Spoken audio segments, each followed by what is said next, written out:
জুমাকে mention করে বলছেন, জুমা আপনি শিবিরের ছেলেগুলোর সামনে এভাবে মন মাতানো ড্যান্স দিয়ে ওদের আওলা জাওলা করে দিবেন। ওরাও রক্তে মাংস করা মানুষ, ওদের অস্থির হইতে হয়। প্লিজ শিবিরকে উদাহরণ করার জন্য হলো জুমাকে ভোট দিন।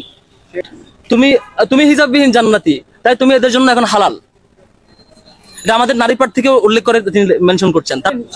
তার কমেন্টটা হচ্ছে, ব্যাপারটা এমন হয়ে গেল মিয়া খলিফা নিজেকে সতী দাবি করছে। তোমাকে আমি দিচ্ছি, তারপর হচ্ছে এটা আরেকজন, তিনি বলছেন খাঁটি কর্মী নাকি, তার পরিচয় সহ এখানে আছে।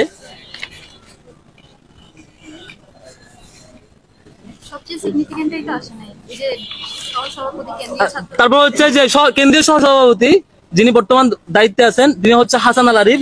তিনি বলছেন সাক্ষাৎ হুর তারজান মাসুদদের খাদ্য। তার কমেন্টে যে তবে আরেকজন দেখেন, সেটা আমাকে মিন করে বলছে, আমি কথা বলতে পারি না, সেটা নিয়ে আমি নারীদেরগুলো ইয়া করি। তারপর দেখেন আরেকজন হেমা চাকমা, তিনি একজন প্রার্থীও। আমাদের আরেকজন প্রার্থীর ব্যাপারে বাজে শব্দ চয়ন লিখছেন, গগ গগ গগ সাউন্ড এখানে লিখছেন, তিনি যেটি মিন করছেন আমাদের আরেকজন নারী শিক্ষার্থী যিনি আমাদের প্রার্থী, এর সাথে নির্লজ্জ ব্যাপার। তারপর দেখেন এখানে আরেকজন, তিনি বলছেন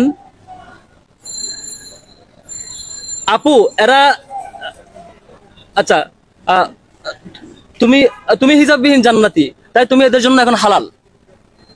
এটা আমাদের নারী প্রার্থীকে উল্লেখ করে তিনি মেনশন করছেন। তার পরিচয় সহ এখানে আছে। প্রোফাইলে দেখেন তার এই যে আমাদের বিএনপি জাতীয় নেতৃবৃন্দের ছবি আছে। তবে আরেকজন, তিনিও সেম, তিনি লিখছেন আমাদের নর্তকীর কাজ হচ্ছে বিভ্রান্তি ছড়ানো,